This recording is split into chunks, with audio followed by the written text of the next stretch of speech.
Ukipenda niite Mwalimu Festus.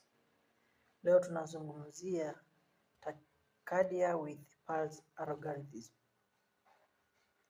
Tachycardia with pulse algorithm.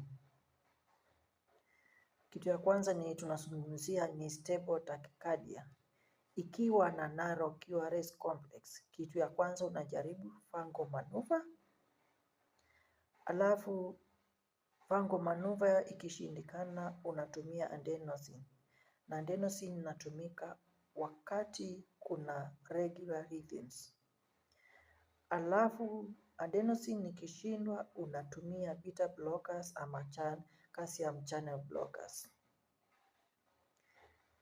Then ikishindikana kabisa, get an expert.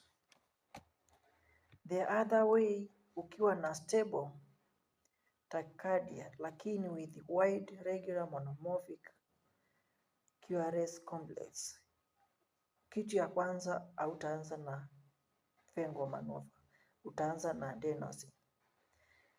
Na adenosine ikishindikana una involve an expert.